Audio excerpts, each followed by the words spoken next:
Hello बच्चों, good morning. एक बार फिर से मैं शुभम पांडे आपको अपने यूट्यूब चैनल JMWY के पांडे में आपका तहे दिल से स्वागत करता हूं। आज की NCERT कड़ी में आपसे क्लास टेंथ का हम ट्रिग्नोमेट्री बात करेंगे। जैसा कि आप देख पा रहे चैप्टर 8 बात करेंगे, त्रिकोणमिति का परिचय पढ़ेंगे हम, इंट्रोडक्शन ऑफ ट्रिग्नोमेट्री एक्सरसाइज 8.1। इसको पढ़ने से पहले मैंने एक क्लास ली हुई है, उस क्लास में मैंने रेशियो के बारे में बताया हुआ है। हालांकि मैंने शुरुआत से त्रिकोणमिति होता क्या है, त्रिकोणमिति में किस ट्रायंगल का प्रयोग होता है, उस ट्रायंगल का आपका बेस क्या होता है, हाइट क्या होता है और उसका परपेंडिकुलर क्या होता है, सब मैंने वन बाय वन बताया है। लेकिन इस क्लास की शुरुआत करने से पहले हम एक बार फर्स्ट रिवाइज करेंगे, क्योंकि यहाँ पर आपको त्रिकोणमिति में आपको पता है कि त्रिकोणमिति में प्रयोग होने वाला त्रिभुज कौन होगा, समकोण। कौन सा होगा? अब समकोण त्रिभुज होगा। समकोण त्रिभुज के बारे में पढ़ेंगे और समकोण त्रिभुज का रिलेशन पढ़ेंगे। क्या पढ़ेंगे? समकोण त्रिभुज का रिलेशन किससे? अनुपात होते। किससे पढ़ेंगे? अनुपात से पढ़ेंगे, ठीक है। और बस इसमें यही है, इसमें कोई दिक्कत और पढ़ेंगे पाइथागोरस। क्या पढ़ेंगे? तीन चीज यहाँ पढ़ना है। पहला चीज तो समझो, इसको सवाल लगाने से पहले पहली चीज तो आप ये समझो कि अनुपात कितने होते हैं हमें? अनुपात आपके तीन होते हैं। कौन? Sine theta, cos theta. अब इनको क्या कहा जाता है, क्या नहीं कहा जाता है, मैं इस क्लास में कुछ नहीं बताऊंगा, कि मैं सब बता देता हूँ, ठीक है। अब इसमें फिर एक तीन और आते हैं मुख्य, इन्हीं में कौन कौन आप कह सकते हो, कौन कौन सा? कोसेक थीटा, सेक थीटा और कॉट थीटा। तो मिलाकर के अगर देखा जाए तो 6 अनुपात होते हैं। कुल अनुपात कितने होते हैं? 6 अनुपात। एक रिवाइज कर रहा हूँ आपका मैं, ये 6 अनुपात हैं। अब इसमें सबसे बड़ी चीज क्या होती है, इनका रिलेशन मैंने बताया था, याद होगा आपको, लाल बटे कक्का से बताया था मैंने। क्या क्या होता है, अगर आपको यहाँ ऐसे और ये ऐसे होता है, यानी जब आप ऊपर से नीचे आओगे साइन थीटा, कॉस थीटा और टेन थीटा। यहाँ होता है कोसेक थीटा, सेक थीटा और कोसेक थीटा। ये सारी बातें एकदम भयंकर तरीके से बताई गई हैं, ठीक है। कॉट थीटा, अगर आप नीचे से ऊपर आ रहे हैं, ऊपर से नीचे आ रहे हैं तो साइन कॉस टेन चलेगा, है ना। और अगर आप नीचे से ऊपर जा रहे हैं तो आपका कॉस सेक और कॉट चलेगा, कॉस सेक और कॉट चलेगा। अच्छा, ठीक है। अब देखिए भैया, हमने बताया भी था कि आपको अगर sine theta, cos theta, tan theta, कोई दिक्कत तो साइन क्या होता था? लंब बटे कॉस थीटा क्या होता है? आधार बटे कर्ण। टेन क्या होता है? लंब बटा आधार। आप जस्ट इसका उल्टा आ जाओ भैया। अगर हम इसमें कोसेक की बात करें, cosec theta, sec theta, cot theta. आपको पता है कि इसका उल्टा हो जाएगा कर्ण बटे लंब। कोसेक का क्या होता है? कर्ण बटे लंब। बताया गया है सर, आधार बटे आधार, यहाँ हो जाएगा आधार बटे लंब। ये सारी बातें बताई गई। अब थोड़ा सा इनमें ये किसमें चल रहे हैं आप, इसमें ये चल रहे हैं हम समकोण त्रिभुज। आपको पता है कि त्रिकोणमिति में एक त्रिभुज आता है, कौन सा? समकोण त्रिभुज ए बी एंड सी। ये बी क्या होता है? समकोण होता है। समकोण के सामने वाली भुजा कर्ण होती है, समकोण के सामने वाली भुजा कर्ण होती है, ठीक है। और ये आधार है, ये क्या है? अभी के लिए आधार है, अभी के लिए, है ना, क्योंकि कोई एंगल नहीं पूछ रहा है। त्रिभुज के अकॉर्डिंग ये आधार है, जिसपे 90 से कोण बन रहा है वो तुम्हारा लंब है। और इसके सामने वाली भुजा क्या है? अभी के लिए, है ना।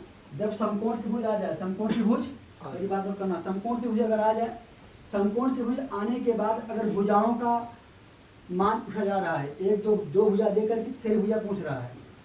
अगर समकोण त्रिभुज है, भुजा पूछ रहा है, तो जाहिर सी बात है यहाँ लगता है पाइथागोरस थ्योरम। क्या लगता है? पाइथागोरस थ्योरम, पाइथागोरस प्रमेय लगता है। तो है क्या, वो याद है सबको?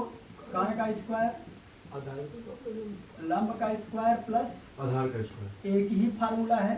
अब इसी को घुमा फिरा करके आप कुछ भी लिख सकते हो, ठीक है। अगर लंब लिखोगे तो कर्ण उधर जाएगा, आधार लिखोगे तो कर्ण उधर जाएगा, मानस में आता है सब, ठीक है।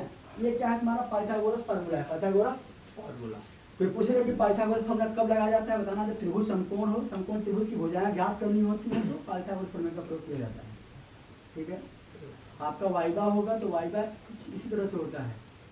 वाइवा में आपसे नहीं पूछा जाएगा कि भैया आप सवाल लगा दिखाओ, सवाल नहीं, ऐसी चीजें पूछी जाती हैं, ऐसी चीजें पूछी जाती हैं। हालांकि आपका वाइवा क्लास 10th में है तो होगा कि नहीं होगा मुझे पता है, लेकिन बोर्ड का एग्जाम देने से पहले मैं करवा दूंगा आपका मेडिकल के साथ वाइवा करवा दूंगा। मेडिकल के साथ फाइल बनवाऊंगा, फाइल से के साथ साथ तुम्हारा वाइवा मैं खुद कर लूँगा। एग्जामिनर तुम्हारा मैं खुद बन जाऊँगा। अब वहाँ आए नहीं कि हम करवा आपकी ना प्रैक्टिस करवा देंगे इस पर। अब यार जितने भी थ्योरी पढ़ाए जाते हैं, परिभाषाएँ पढ़ाई जाती हैं, ये सारी परिभाषाएँ आपके ऑब्जेक्टिव प्रश्न का निर्माण करती हैं। इतना बात मत करिएगी। ऑब्जेक्टिव प्रश्न आज आया है, लेकिन मैंने इसका पहले से ही अनुमान लगा लिया था। मैं कभी भी किसी भी चैप्टर की शुरुआत करने से पहले मैं उसकी थ्योरी जरूर पढ़ाता हूँ। मुझे पता था कि आगे इसका काम आएगा और हो रहा है। वो 20 नंबर का आता है और 20 नंबर का सवाल देगा वो। अगर 20 नंबर का कहाँ हुआ है ऑब्जेक्टिव प्रश्न आया है तो सवाल देगा वो? नहीं देगा। वो उसी से बना के देगा, तुम्हारे थ्योरी से बना के देगा, तुम्हारा फार्मूला बना के देगा। वो सब सवाल है, क्या मतलब रह गया उसका ऑब्जेक्टिव का। ठीक है, इतनी बात समझ आ रही है भैया? साइन कॉस सब समझ आ रहा है ये क्या हो रहा है। अब यहाँ एक बात होता है, कब बदल जाता है, कब बदलता है, पहले समझो कौन बदलता है। ये चतुर्थांश नहीं है, ये क्या है? समकोण त्रिभुज में कब बदलता है, कौन बदलता है, ये समझते थोड़ा बताएं। हालांकि इसको आपको बताया गया है ना, थोड़ा समझते हैं इसको। और इसको और बेहतरीन क्लास लेनी है, शुरुआत के वैसे क्लास पढ़ी जरूर आप लोग।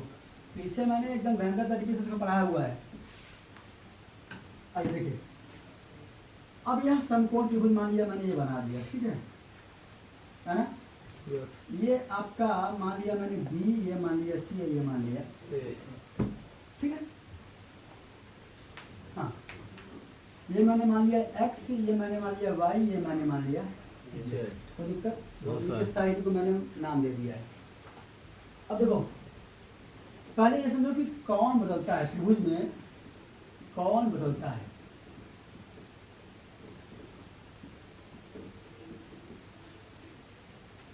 कौन बदलता है और किस में बदलता है। अगर तुमको पता हो जाए कि कौन बदलता है, तुम जो बचेगा वो क्या नहीं बदलेगा, है ना? तो अगर हम देखें, यहाँ दो ही हैं, लंब और आधार। लंब और आधार ये क्या है? जो बदलते हैं, बदलेंगे, ठीक है। अब कैसे बदलेंगे? लंब हो सकता है आधार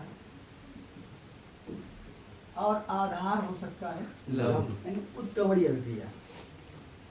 पानी से बर्फ बन सकता है और बर्फ से पानी, इसको हम कहते हैं उत्क्रमणीय अभिक्रिया। तो लंब बदल गया आधार में और आधार बदलेगा लंब। बेटा कण नहीं बदलेगा, कण नहीं बदलेगा। कण जो है स्थिर रहेगा, जो है स्थिर रहेगा। समझ आ रहा है?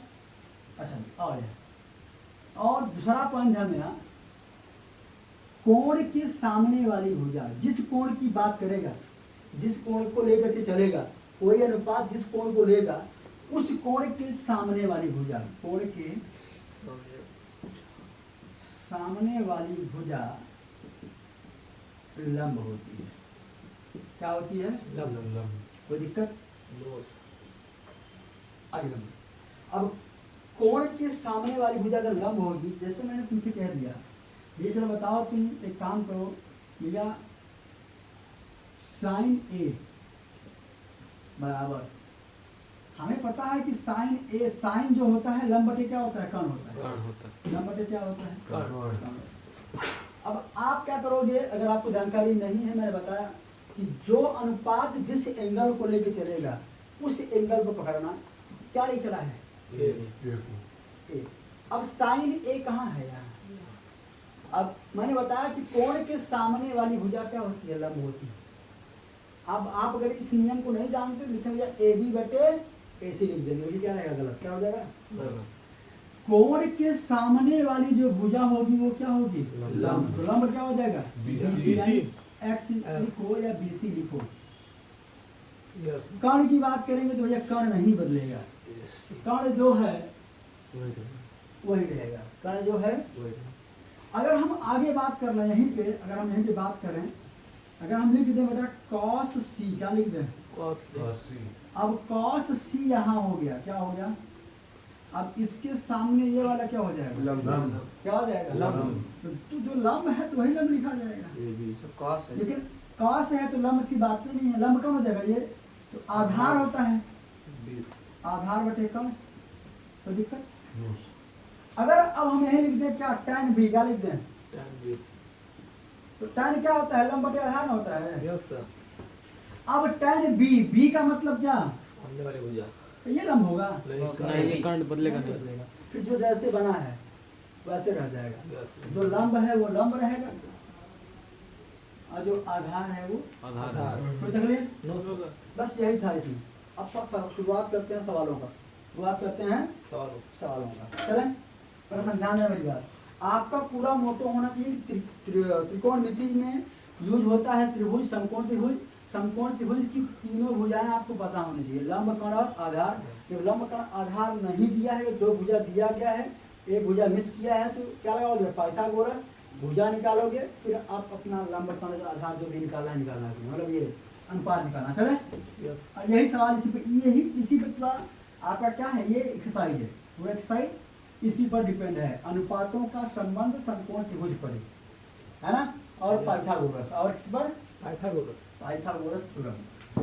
कोई दिक्कत, जैसे अब पहली सवाल कह रहा है कि त्रिभुज ABC में जिसका कोण B समकोण है, AB 24 सेंटीमीटर, BC 7 सेंटीमीटर, निम्नलिखित का मान ज्ञात कीजिए। पहले ट्राइग्राम बना लो। एक कह रहा है कि त्रिभुज ABC है, मैंने बना लिया, कह रहा है B समकोण है, मैंने ये भी बना लिया, है ना भैया, कोई दिक्कत। नो सर अब कह रहा है इसमें कि AB बराबर 24 सेंटीमीटर और BC बराबर है, BC कितना दिया गया है 7 सेंटीमीटर, ये दिया गया है 24 सेंटीमीटर। अब मेरी बात सुनना, किसको मिस किया है इसमें, कर्ण को मिस किया है, किसको मिस किया है, कर्ण को कर्ण को मिस किया है। कर्ण को मिस किया है, कह रहा है कर्ण को मिस करने के बाद, कर्ण को मिस करने के बाद किसको इसको पूछा हुआ है, साइन ए कॉस ए, देखिए क्या क्या लिखा हुआ है, साइन ए साइन ए, मैं ऐसे लिख रहा हूँ कॉस ए, और क्या भाई साइन सी कॉस सी, साइन सी और cos से ठीक है। हाँ सर अब मेरी बात नोट करना, तो हमें इनसे पहले मुझे करना क्या है, क्योंकि मुझे पता है कि समकोण त्रिभुज है, अब त्रिभुज समकोण है तो तीन भुजा चाहिए, तीन भुजा चाहिए है, दो ही भुजा, हम क्या लिखेंगे पाइथागोरस थ्योरम से, पीटी से, पीटी अब पीटी होता क्या है, हस्तांडे तो रहे हो ना, कर्ण का स्क्वायर, लंब का स्क्वायर प्लस आधार का स्क्वायर। कब, जब ये पूछेगा कर्ण, अब कर्ण तुमको क्या दिया है, AC स्क्वायर, क्या दिया भैया, लंब कितना है 24, आधार कितना है 24 का स्क्वायर 576, 4 7 कम 49, 625, 625। अगर तुम AC निकालो क्या निकलेगा, 25 क्या निकलेगा, तो तुम्हारा AC आएगा कितना आएगा 25 सेंटीमीटर, कितना आएगा जी, 25 सेंटीमीटर।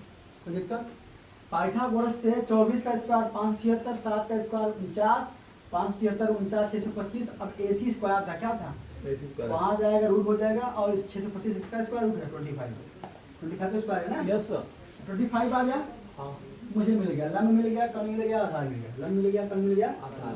अच्छा साइन बराबर होता क्या है, लंब बटे कर्ण।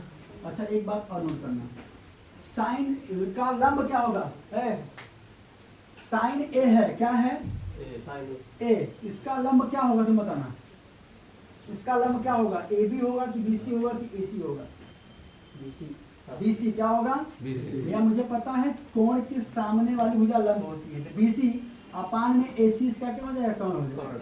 अगर हम इसके BC की बात करें कितना है 7, अगर हम AC की बात करें कितना है 25, कोई तकलीफ।